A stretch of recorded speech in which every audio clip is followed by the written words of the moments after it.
Kakain na tayo ng sweets. Ito.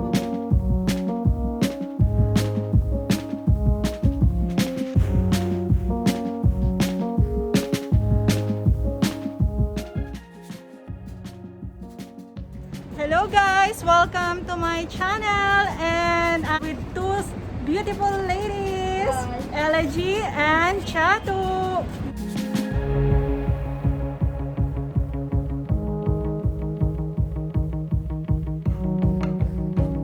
Si sexy na mga kasama ko guys, oh. Oh, ang gaganda, oh. Natin tong Arabic sweets. Tara, samahan nyo kami.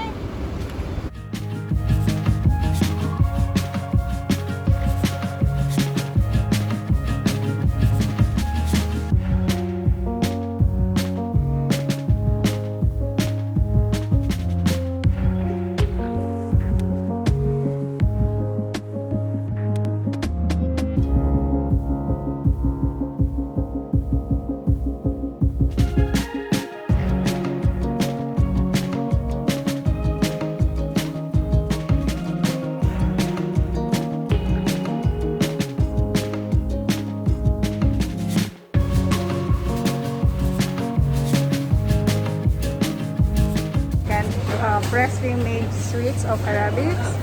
So, guys, that's order. That one with almond. Yeah. This one is good. Yeah, 3 each. And also give us one plate of this kind of, and that one outside. Are you happy? 3 that one. Isama mo na yung sarili mo, No. That's small, but we got 3. Enough. Yeah, like that. But why no cheese? Is that cheddar cheese? No. This is kind of like rice noodles, vermicelli, and they put the cheese and sugar syrup. How do you know? I used to eat these. That's why I invited her, because she knows what she's going to order. And they will pour the sugar syrup on the top, but it should be hot, right? Huh? It should be hot, right? So the cheese will come like this. Hot. Semolina, Okay. along with some milk and sugar, and the two different toppings. This one is with peanuts, and this one is a mixed nut. Okay. How do you know? I used to eat a lot. That's why I'm Guys, fat. meet the half Sri Lankan and half Arabic. And this one made out of coconut, along with the sugar and nuts. So it's made out of the bowl and with sweets. Hello, Quindy. Ito na yung paborito mo, oh. Oh, di ba? Oh. My goodness. Say hi, kuya.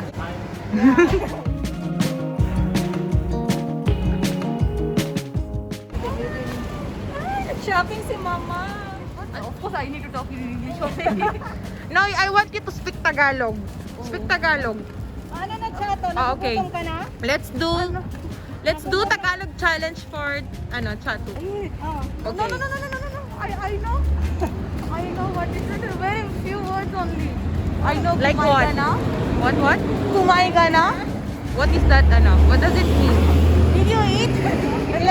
Let's eat, right? What else? Kain na tayo. What else? Oh, what about good morning? Good morning, I don't know.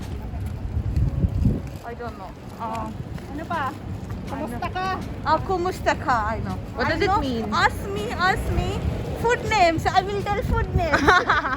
Oh, what food? What Filipino My food do you favorite know? is champorado. Okay. And after that, I like. Do you still remember that you were supposed to go in Philippines, but Yeah, I suppose. tell them that you were supposed to go in Michelle's place. Darina, you know what, guys? She's supposed to come with me for vacation in Philippines. Unfortunately, some things came up. So, Chato, tell the story. Yeah. I miss her mom's. Oh my God, I'm so sad. What's our favorite? What she cooked for me? Malabok. Yeah, palabok with the dry smoked fish. Oh my God, I miss that one. And I like to eat empanada. Who's empanada? US empanada. Ella cheese empanada. And yes, Welcome to Michelle's vlog. Hi, this is Elegy. So we're here at the park. Tara na, kain na tayo. So let's eat, guys. So guys, alika na, kakain na tayo ng sweets. Ito, bubuksan ko na siya. Ano to, unboxing? No. So let's go try these sweets. Guys, well, let's try this. This is made of what? First vermicelli they make coated with sugar, and after that they make a nest, and they fried it, and they filled with coated almonds. Almond pa lang, busog na ako. I love almonds.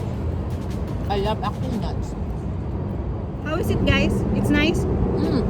What about you? Really Ella nice. pala, It's Ella. a crunchy, and together with the almond, hint of sweet and saltiness, and it gives more crunchiness because of the coated almonds. Wow. Wow. Very nice, huh?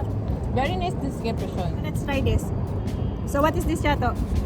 This is the mixed nuts inside, coated with kind of the puff bread. I think I'm gonna lose my teeth here.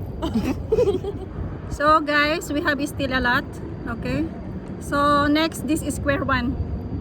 Please, Tintin. We have half Arabic here. This is pistachio nuts along. It's coated with some mixed nut. Basically, this is pistachio with a vermicelli with some sugar syrup and along with vanilla. This is a challenge of sweets. And I'm the winner for that. Actually, this one they soak in rose water.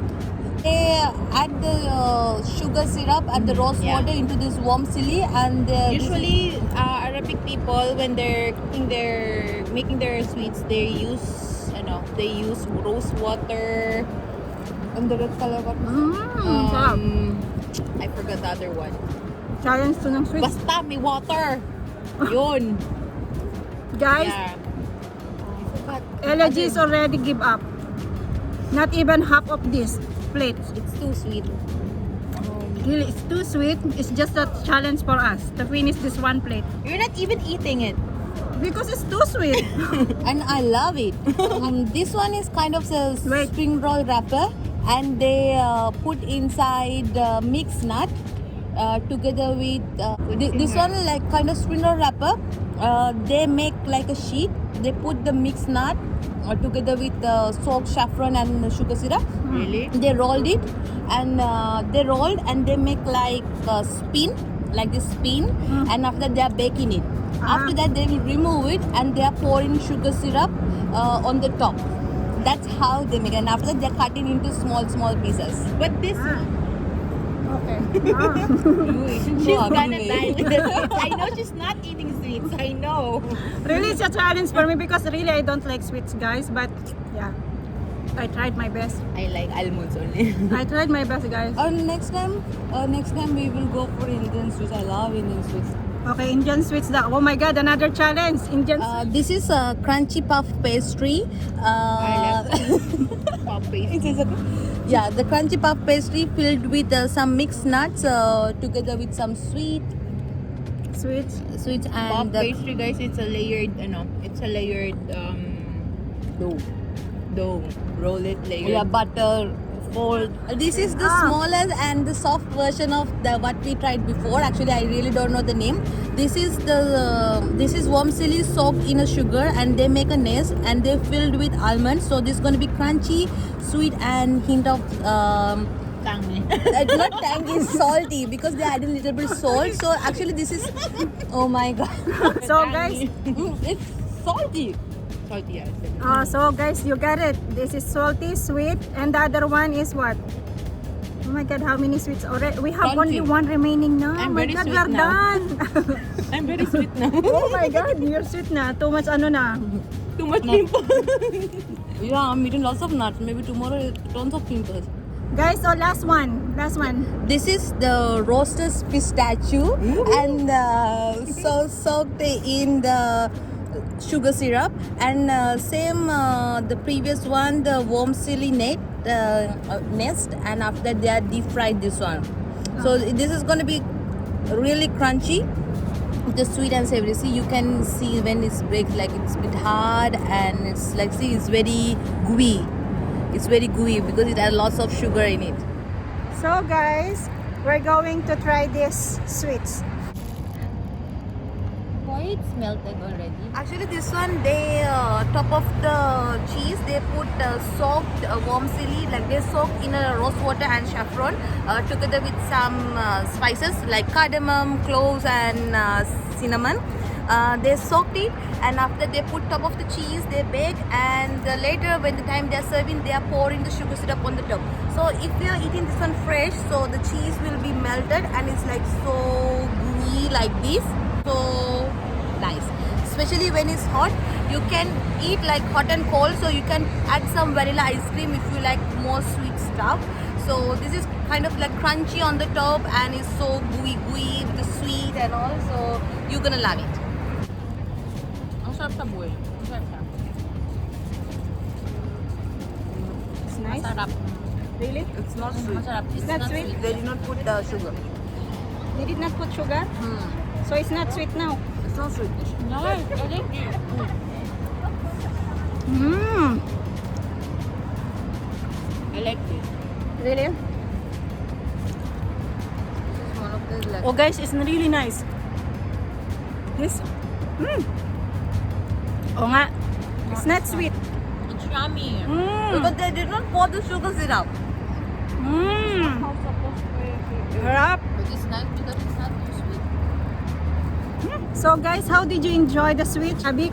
I love sweet, so You enjoyed it. What about you, Elegy? 50-50. 50-50? Oh my God, Elegy is 50-50 with the Arabic sweet. too sweet na. It's too sweet. Really, it's too sweet. Basically, it's just Very tons of sweet. sugar. Yeah, it's a lot of sugar. Okay guys, we are done for the Arabic sweets. Actually, it's really hard for us this one as we don't know the sweets. So, challenge done. Not our tradition sweet, so we don't know. But we tried our best. But actually guys, trying different food, it's nice. Okay. Their sweets is very nice. Really, it's sweet. If you love sweets, please come to Arabic Sweets. So that's it for today, guys. Did not subscribe my channel, please subscribe. Click the bell button below for more updates, for more videos. And if you like my videos, please give me a thumbs up, share my video, and if you want me to do something, please comment below. So thank you so much. Bye, guys.